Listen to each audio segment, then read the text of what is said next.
Napapansin mo ba? May mga tao na parang may kakaiba sa'yo. Yung tipong kahit hindi kayo magkakilala, bigla ka na lang nilang kinakausap.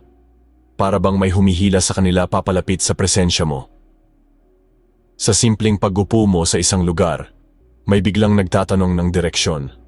Sa elevator, may biglang nagkukwento ng problema nila. Hindi mo sila kilala, pero parang komportable silang makipag-ugnayan sa'yo. Ano nga ba ang meron ka? Iyan ang tinatawag nilang aura. Hindi mo ito nakikita, pero ramdam ito ng ibang tao. Isa itong hindi nakikitang enerhiya na bumabalot sa'yo at nagsasabi kung anong klaseng tao ka kahit wala ka pang sinasabi. Para itong invisible na alon na nagsisigaw kung ikaw ba'y mapagkakatiwalaan, approachable, o dapat iwasan. Sa bawat galaw mo, sa bawat sulyap, may mensaheng na ipapasa ka, at yan ang aura mo. Kapag malakas at malinaw ang aura mo, mas madali kang lapitan, mas mabilis kang pagkatiwalaan, at minsan, parang mas smooth ang takbo ng mga bagay sa paligid mo. Sa trabaho, sa negosyo, o kahit sa simpleng pakikisalamuha, ang aura ang madalas na uuna bago ka pa magsalita. Kaya napakahalaga na alam mo kung anong enerhiya ang dinadala mo sa bawat sitwasyon. Kaya ang tanong ngayon, gaano nga ba kalakas ang aura mo? Handa ka na bang alamin kung anong klaseng enerhiya ang inilalabas mo sa mundo araw-araw? At bago natin simulan, mag-subscribe ka muna sa channel ko para updated ka parati sa mga bagong motivational na videos ko. Tara, simulan natin ang paglalakbay na to. Number 1, automatic. Kang hinahangaan ng mga tao. May mga tao talagang parang magneto ng atensyon. Hindi naman sila nagsasalita o nagpapansin, pero mapapatingin ka pa rin sa kanila. At kung isa ka sa kanila, may malakas kang aura. Napansin mo ba? Kahit sa mataong lugar, parang ramdam ng iba ang presensya mo. May mga estrangherong bigla na lang makikipagkwentuhan sa'yo. Sa pila, sa bus, sa elevator, parang gusto ka agad nilang kausapin kahit hindi ka naman kilala. At hindi lang yan, kahit mga bata at hayop, tila komportableng lumalapit sa'yo. Para bang nararamdaman nila na ligtas ka, mapagkakatiwalaan, at may mabuting intensyon. May paliwanag dito ang siyensya.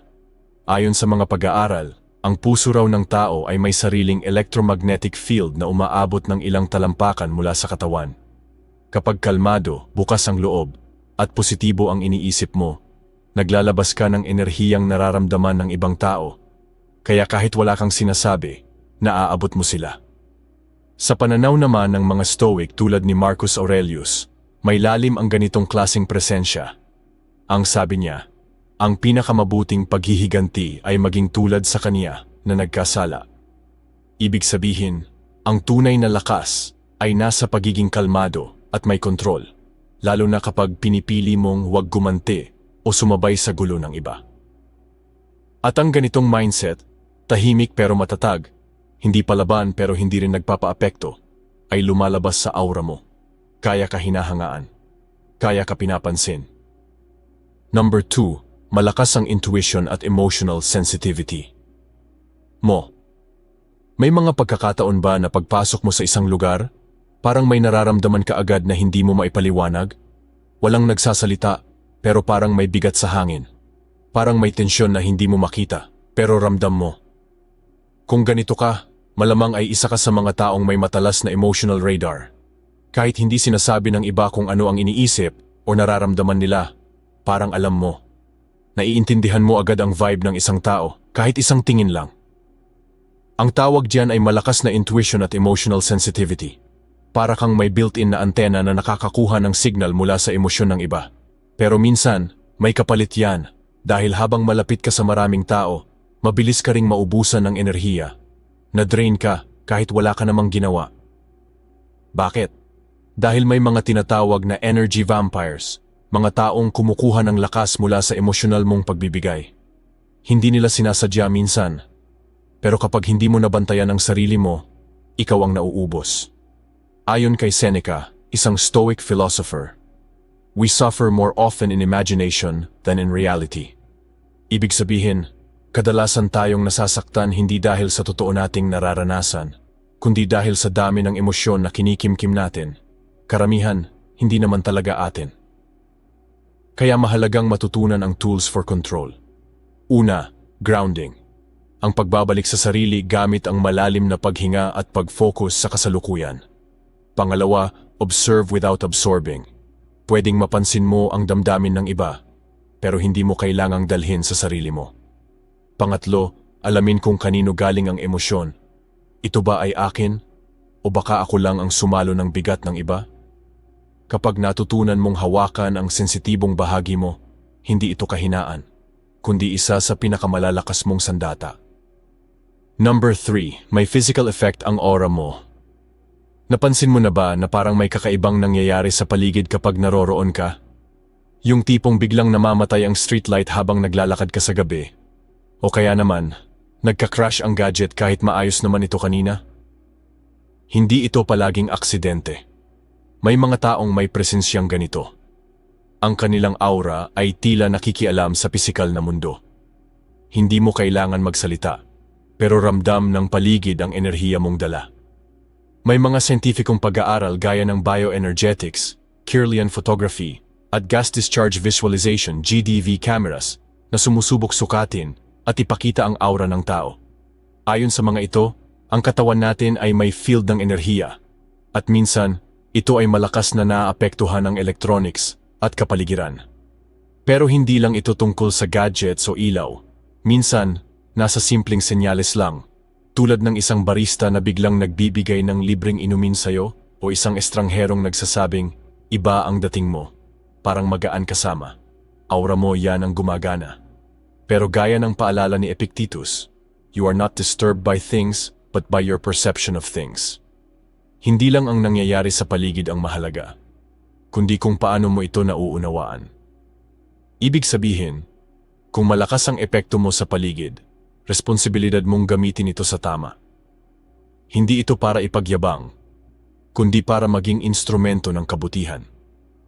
Dahil minsan, kahit hindi mo sadya, ang simpleng presensya mo ay may hatid ng pagbabago. Kaya kung may ganitong senyales ka, tandaan mo, hindi lang ito kakaibang talento. Ito ay isang pang-araw-araw na tungkulin. Gabitin mo ang lakas ng aura mo, hindi para umangat sa iba, kundi para pagaanin ang mundo nila. Number 4. Marunong kang magtakda ng boundaries. Napansin mo bang pagkatapos ng isang social gathering, parang kailangan mo munang huminga?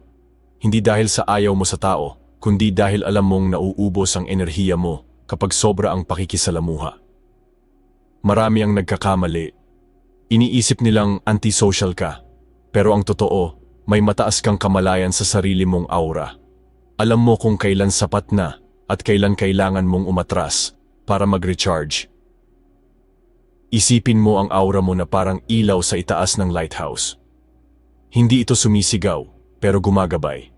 Maliwanag at matulungin, pero kung hindi mo ito iingatan, madaling mapundi.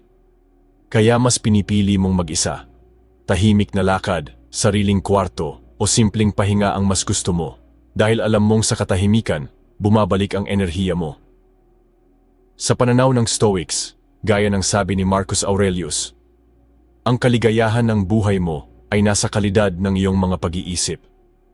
Hindi mo kontrolado ang ingay ng mundo, pero kaya mong piliin ang mga iniimbita mong pumasok sa isip at espasyo mo. At para mapanatili ang balanse, marami kang practice na ginagawa. Maaaring hindi halata ng iba, pero mahalaga sa'yo. Visualization. Iniisip mong may energy shield na humaharang sa mga negatibong vibes. Grounding. Parang inuugat mo ang sarili mo sa lupa para manatiling buo. Cleansing. Ini-imagine mong nililinis ng gintong liwanag ang aura mong pagod. At heto pa ang bonus. Kapag nasa paligid ka, tila bumabait ang mga tao. Tumatahimik ang gulo. Parang nagkakaroon ng ayos ang magulo. Dahil isa kang harmonizer. Isa kang ilaw ng kalmado sa magulong mundo. Number 5. May natural kang leadership at respect presence. Napansin mo bang kahit hindi ikaw ang pinakamaingay o pinakaprominente sa isang grupo, ikaw pa rin ang pinakikinggan? Hindi mo kailangang sumigaw para mapansin, ni pilitin ang iyong opinyon para sundin. May mga taong ipinapanganak na may tinatawag na command presence. Kapag pumasok sila sa isang silid, tumatahimik ang usapan. Hindi dahil sa takot, kundi dahil sa respeto. Ito ang klase ng aura na hindi mo pwedeng bilhin, gayahin, o ipilit. Kusang lumalabas mula sa loob, galing sa integrity, consistency, at kalmadong kumpiyansa sa sarili. Isa kang taong marunong tumayo sa gitna ng kaguluhan ng hindi natatangay. Hindi mo kailangang sumali sa ingay para marinig.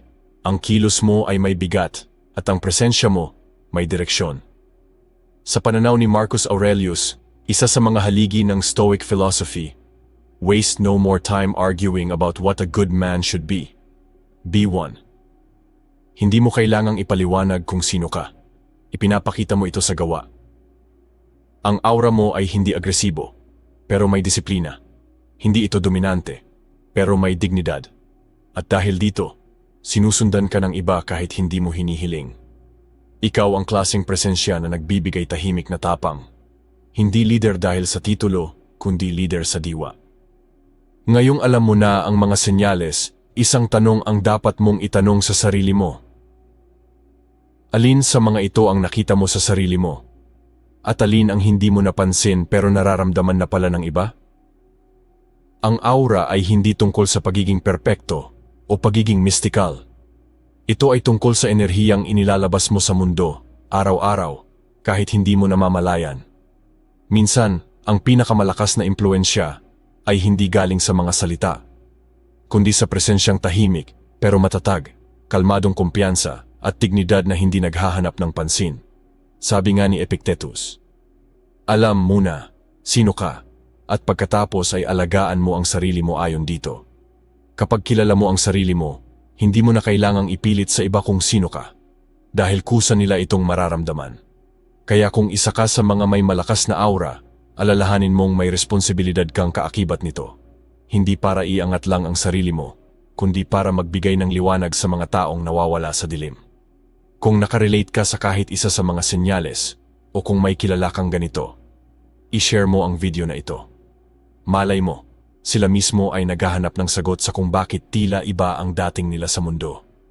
Huwag kalimutang mag-like, mag-subscribe, at i-on ang notification bell para sa mas marami pang kaalaman tungkol sa enerhiya, pananaw, at personal na pag-unlad. At tandaan, hindi mo kailangang sumigaw para marinig. Ang tunay na lakas, ramdam, kahit tahimik.